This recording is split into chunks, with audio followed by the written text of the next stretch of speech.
তিন ম্যাচে জয় আর তিন ম্যাচে হারের বিপরীতে কলকাতা নাইট রাইডার্সের অবস্থানটা পয়েন্ট টেবিলে খুব ভালো জায়গাতে রয়েছে সেরকমও বলতে পারবেন না, আবার একেবারে যে তলানিতে চলে গেছে সেরকমটাও কিন্তু কোনোভাবে বলা যাবে না। মানে মোটামুটি একটা ওই মিডিওকার অবস্থানেই তারা রয়েছে সেই শুরুর থেকেই আর কি দেখছি। মানে ওই এক ম্যাচ করে জিতছে আর এক ম্যাচ করে হারছে, এইরকম ভাবে আর কি সেই শুরু থেকে চলে আসছে। মানে কোনোভাবেই কেকেআর কিন্তু মানে তাদের ওই মানে জয়ের ধারাবাহিকতাটা মেনটেন করতে পারছে না। এইভাবে চলতে থাকলে কিন্তু প্লে অফে কোয়ালিফাই করাটা খুবই ডিফিকাল্ট হয়ে যাবে।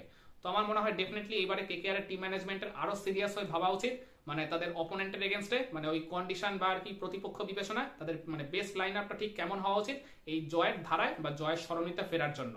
তো আগামীকাল পাঞ্জাব কিংস এর এগেনস্টে মানে বলতে পারেন শ্রেয়াস আয়ারের পাঞ্জাব কিংস, যিনি কিনা গত বছর as a captain KKR K trophy দিয়েছিলেন, কিন্তু তারপরেও কেকেআর শেষ পর্যন্ত তাকে ধরে রাখেনি।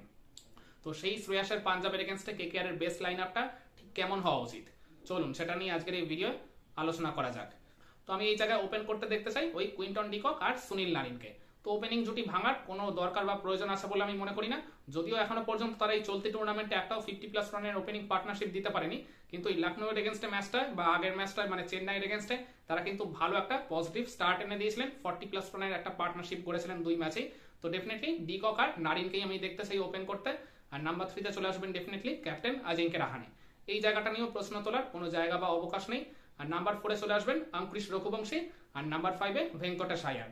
এই নাম্বার 4 আর 5 স্পটটা কিছুটা ফ্লেক্সিবল রাখাটা যেতে পারে, কারণ ওই লেফট হ্যান্ড রাইট হ্যান্ড কম্বিনেশনটা ওই জায়গায় মানে যদি মানে মেনটেন করতে চায় কেকেআর এর টিম ম্যানেজমেন্ট, তাহলে ওই আগে পরে আর কি ওয়াইজ কাউকে না কাউকে ওই জায়গায় মানে অর্ডারটা শিফট করতে পারে।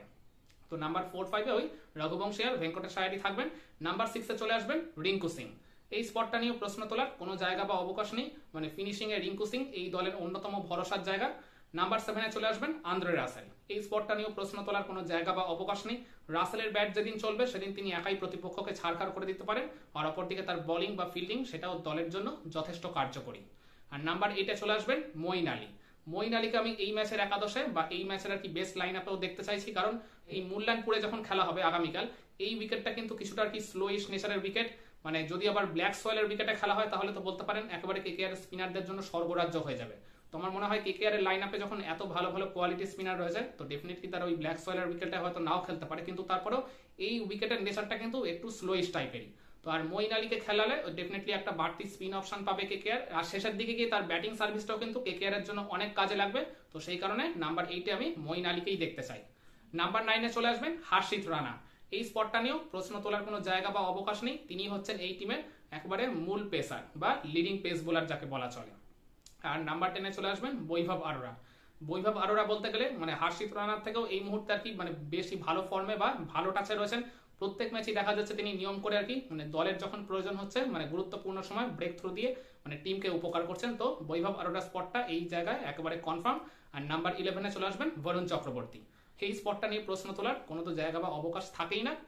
আর এছাড়া মানে নাম্বার 12 মানে ওই জায়গার কি যে ইম্প্যাক্ট সাব হিসেবে যাকে ইউজ করা যেতে পারে তিনি হলেন ওই চেতন সাকারিয়া। তো এই জায়গায় চেতন সাকারিয়ার আর কি স্পটটা আর কি ফ্লেক্সিবল রাখা হতে পারে। তো এই জায়গায় আমি মনে করি কেকেআর যদি মানে আগে বোলিং করার সুযোগ পায় তাহলে চেতন সাকারিয়া ডেফিনেটলি একাদশ থেকে তিনি শুরু করবেন। আর কেকেআর যদি আগে ব্যাটিং করার সুযোগ পায় তাহলে ডেফিনেটলি অঙ্কুশ রঘুবংশী আর কি ওই জায়গায় আর কি থাকবেন। মানে ওই অঙ্কুশ রঘুবংশী আর চেতন সাকারিয়া এই দুজনকে আর কি ইম্প্যাক্ট সাব হিসেবে আর কি সেকেন্ড ইনিংস গুলোতে ব্যবহার করা যেতে পারে। তো আমি লাইন আপটা আরেকবার রিপিট করে দিই আপনাদেরকে। ওপেন করবেন কুইন্টন ডিকক আর সুনীল নারিন। নাম্বার 3-তে ক্যাপ্টেন আজিঙ্কে রাহানে। নাম্বার 4-এ অঙ্কুশ রঘুবংশী। নাম্বার 5-এ ভেঙ্কটেশ আয়ার। নাম্বার 6-এ রিঙ্কু সিং। নাম্বার 7-এ আন্দ্রে রাসেল। নাম্বার 8-এ মঈন আলী। নাম্বার 9-এ হার্ষিত রানা। নাম্বার 10-এ বৈভব আরোরা।